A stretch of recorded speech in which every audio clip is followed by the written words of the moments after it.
Hi guys, welcome back to my channel. Please ignore what I got going on here. Normally I will try and look all cute and adorable for you guys, but guess what? That's not going to happen today. Today I just need to get this shit done. So here we are. But anyway, today we're going to go out. We're going to check out my chickens and I will introduce you guys to the bitches so you can get to know them a little bit better. But before I do that, I wanted to share with you guys a book that I read when I first got chickens. It was so helpful in helping me understand kind of chicken language. First of all, how to raise chickens and some tips on how to maintain your flock. And then also how to understand chicken language so that you can better understand what their wants and needs are. So I will show you my book. Pre-warning, I dog sat a puppy over the summer and this puppy ate my book up. So here we are, whatever. It's all like in terrible condition, but the book is called How to Speak Chicken. This is the author here, Melissa Colley. Colley, I think is how you say it. I don't know, whatever. But it was such an awesome book. I mean, there's tips on here about how to understand the chicken pecking order. There's tips on how chickens behave in the hen house. Tips on how to watch your flock and keep them protected from predators. I mean, there's just tons of information. So for a small book, it is awesome. I picked this up at Tractor Supply. I think I paid like 16 bucks for it. So I highly suggest How to Speak Chicken. All right. So let's get outside. I'm going to throw on a hoodie so I can be a little warm and we'll get started getting to know the bitches.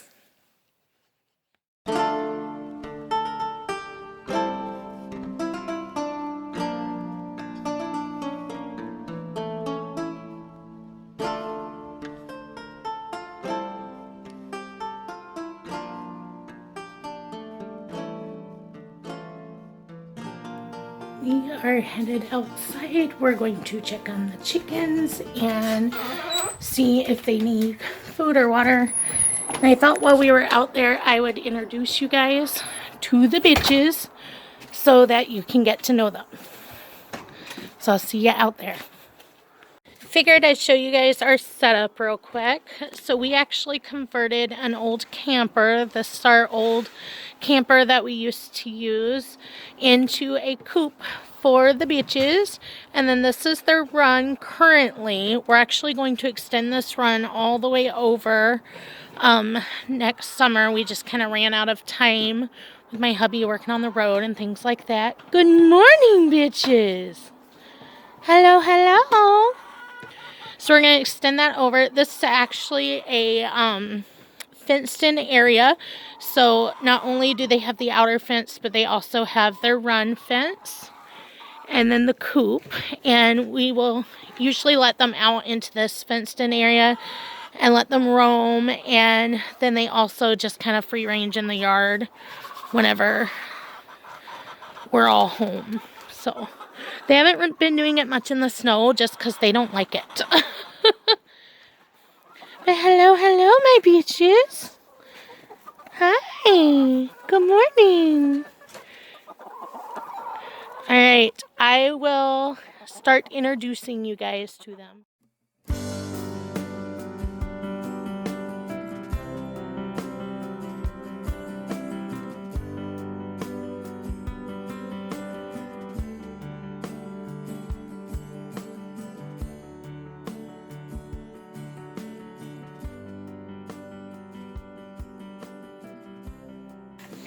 Oh, look at the good chicken daddy.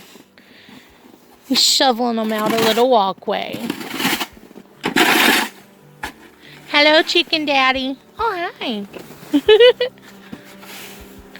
Can you say hi, chicken daddy? On YouTube. Why? Such a good chicken daddy.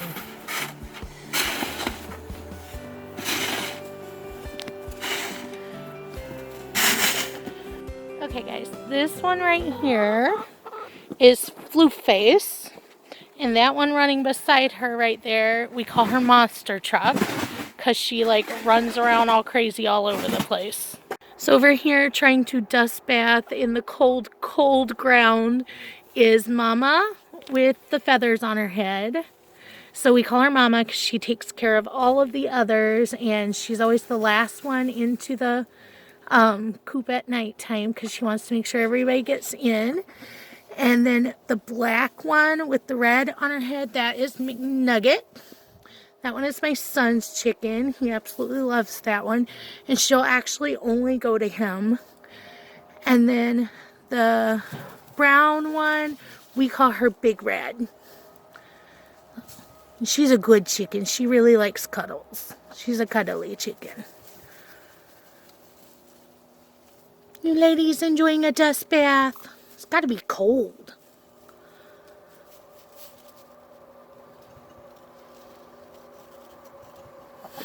Look at McNugget getting under Big Red. I love watching them. I love watching them so much. They each have their own personality, and some of them are so damn sweet to the other ones. Hello, ladies.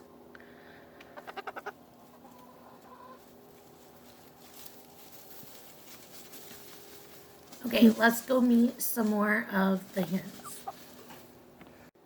This one right here is Mocha. She's actually the sister of one of my friend's chicken. So we have Coco and Mocha. And she has such beautiful markings. Her markings are actually my favorite. No, I lie. I think Samoa's are my favorite. Hers is a close second. Let's go into the coop.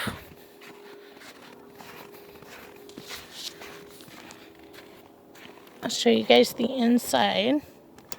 Possibly. This door likes to stick in the winter. Hello. I knew one of you ladies was in here. In a nesting box. Let me shut the door so it's not cold. Okay.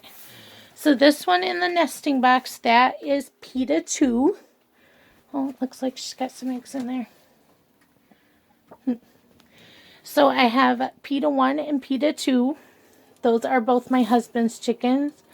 And I call them PETA 1 and PETA 2 because they are bad chickens. They are not nice chickens. They run all over the place. I'm always chasing them down and they don't want to follow the rules. This one coming up into the nesting box, her name is Tripod. She is actually my favorite chicken. She was born with 3 legs. I don't know if you guys can see. It's kind of gross, but that's her 3rd leg hanging down behind her. So she's got 2, and then she's got 1 hanging down. And she was actually born, this is going to sound weird, but with 2 buttholes. 2 vents. So she actually poops and lays eggs out of both vents. It's crazy. But she's my favorite chicken. I bring her in the house sometimes and give her a spa day because with having the 2 vents, she poops a lot. So we have to keep her extra clean. That one right there, this tiny one is Samoa. So anytime you see Monster Truck out there, Samoa is usually not far behind. Samoa was always the tiniest chicken out of all of them. And her and Monster Truck kind of teamed up from the beginning. We raised these guys from chicks. What is up, Fluffface? Good Lord. But yeah, we raised these guys from tiny chickens. And Monster Truck and Samoa have always been attached to one another. So this one is PETA 1, I believe. PETA 1 and PETA 2 look exactly alike. But we have PETA 1, PETA 2, Fluffface, Monster Truck, Mocha, Samoa, Tripod, McNugget, Mama, and Big Red. I think that was all of them. There's 10 total. We're actually hoping to add a couple more to our flock this summer. This is the back of their coop. So that little bar back there is where they sleep at. Then they have a roost that goes across here. And then the nesting boxes. They really only use this one. Sometimes they'll sleep in the other ones, but they don't actually lay eggs in them. This is their little feeding area. Are you gonna throw some feed in there for them, babe? Mm-hmm. Okay. Michael's gonna feed them. This is my husband, Mike. So in the winter, they get a grain and pellet mix. And then they also have water. And that's kind of their little pool for their water. It's kind of gross. But they have a heated water so it stays a decent temperature so it won't freeze for them. Hey guys. Yeah, we figured out that I put the good stuff today.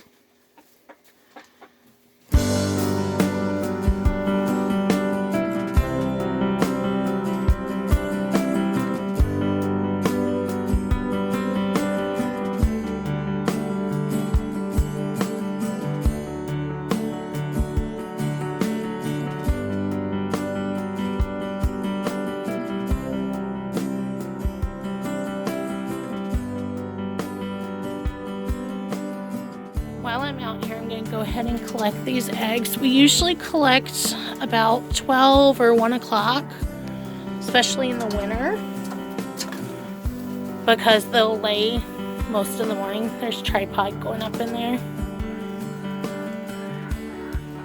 That like freaks me out every time.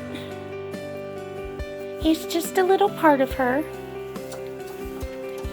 There's other way eggs. Where'd my eggs go? Sorry, they're in my pocket. Alright, I'm out. You enjoy your chicken. This is PETA 2. He's very snapmy with that door. And the monster truck's over here like, what's up, guys? So this is the bathroom of the old camper. We actually just store hay in there now. You can see hay coming out the door.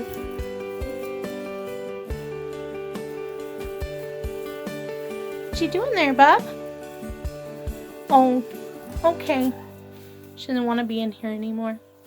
We just leave the coop open for them so that they can come in and out throughout the day and be warm. We do not warm our coop at nighttime just because, honestly, from everything I've read, it doesn't sound like it's very good for them.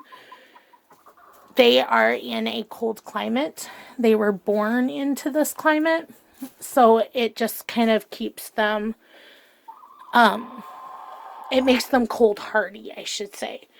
So we don't warm it at night. If it gets to be like in the below zeros, we might, but so far we haven't dealt with that this year. So we're just kind of, we heat their water to keep it from freezing, but we're not actually heating the coop. We do come out at night and shut this access door. Listen, I'm trying to do a video here. Hello.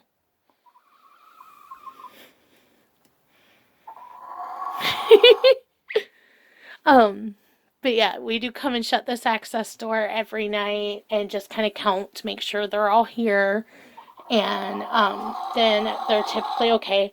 I do feed them on really cold mornings. I'll come out here and I'll feed them warm oatmeal or warm water just to kind of help them warm up a little. Hey guys. So I just came back inside from being with the chickens, and I just wanted to talk to you guys a little bit about eggs. Okay? So these are the 3 that we just pulled from the coop. These are 6 from yesterday that just never got put away. But I just kind of want to show you roughly how many eggs we get per week with our 10 chickens. So this is, what is today, Wednesday? This is probably 8 days worth of eggs right now. So this plus these. We tend to get about, it varies, of course, and with it being colder, we're getting a little less. But our biggest week we've had so far, we got 50 eggs, and then, it's kind of, like I said, it varies with it being cold and with, whatnot. So, I just kind of want to talk to you guys about the eggs that we get, who lays what kind of eggs, and go from there. So we get a couple of different sizes. Let me get in here because Nugget hasn't laid me an egg Samoa hasn't laid me an egg in a few days. Okay, so these are the different sizes we get. This is our typical, most of our chickens lay this size egg. This one is a McNugget size egg, and then this one is a Samoa size egg. So I'll get these a little closer so you guys can see the difference between them. So Samoas are just slightly smaller. We have olive layers, so we get some white, some green, and some brown eggs. You guys can see that. Woo! Trying to be careful with them. So yeah, we get anywhere from 35 to 50 eggs per week, depending on the temperature. Now that it's starting to get colder, we are getting a few less every week. But all of our bitches are laying. And like I said, we get them anywhere between 11 o'clock is typically when we go out there in the morning to check first. And there's usually a few, and then they'll lay throughout the day until about 4 o'clock. And so we just go out a couple of times and check throughout the day. Now I get asked this question a lot. What do you do with this many eggs every week? So some of the things that we've done is sometimes we'll have like omelets for dinner. We've actually increased the amount of eggs that we eat because we're getting them. We also make things like quiche with them, or I will even just like break them open and you can freeze them so that we have them for later use. I've given them away to some friends before. We just find ways to use them. So I'm actually hoping once we do end up moving and end up having a bigger property, then we would like to have more chickens and actually be able to sell eggs, but we're just not there yet right now. We keep our eggs in the fridge. A lot of people keep theirs out on the counter. We don't do that. We were doing that for a while, but it just seemed like we were always moving the egg basket around, and I like to be able to wash them so that we don't have like poopy eggs laying around, because sometimes you'll just go in there a little dirty. But when the chicken first lays the egg, it has what's called the bloom on it. It is a, you can't see it, but it's just like a film that covers the egg, and it just protects it from any outside bacteria. Once you wash that off of your egg, then you need to refrigerate them. If you don't wash them off and you just leave the bloom on, then you can leave them out on the counter for a while. We just washed ours and put them in the fridge just so it's a little easier. So it's just washing these eggs to put them away. And I noticed one of the eggs in our basket has a crack in it. If this ever happens, you don't have to throw this egg away. Just put it on the top of your egg basket, and then you can just make sure you use that one first. So we feed our chickens an organic feed. They also get a corn mash. With it being wintertime, that just helps them to stay warmer during like the cold temperatures at nighttime. So they get corn, they get a protein crumble that is organic, they get oyster shells, they also get treats every day. So sometimes it's birdseed, sometimes it's scraps from the kitchen, sometimes it's fat from different meals that we've cooked. So like if we have like fat from burger or from pork, we'll feed them that. They also get their own eggshells fed back to them. So after we crack the eggs, we save the shells. Sometimes I'll throw them in the oven and cook them. Sometimes I just give them to them raw. But we just crunch them up, and that gives them a lot of calcium. So I've had a lot of questions about how my chickens are laying over the winter, because a lot of people's chickens stop laying in the winter. And I know this is my chicken's first year, so a lot of times chickens will lay throughout the winter on their first year, but we do try to feed them a lot of protein and a lot of calcium, because that just helps them produce healthy eggs. So we feed them their eggshells back to them. Pretty much every eggshell goes back to the chickens. We also, like I said, we'll feed them lots of treats, and I try to make sure they're protein-filled treats. Now, my chickens do get a little spoiled. In the wintertime, on really cold mornings, I will make them oatmeal. So I just take some regular oats, and I will pour like some sort of meat fat onto them or meat stock onto them to give them the extra protein, and just let it, do its thing that oatmeal does.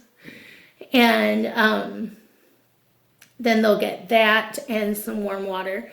I also make them water with apple cider vinegar and garlic once a week, because that just gives them, helps with their digestive system. So that's kind of the lowdown on raising chickens in the snow, because that's the thing we're doing this year. It is very cold.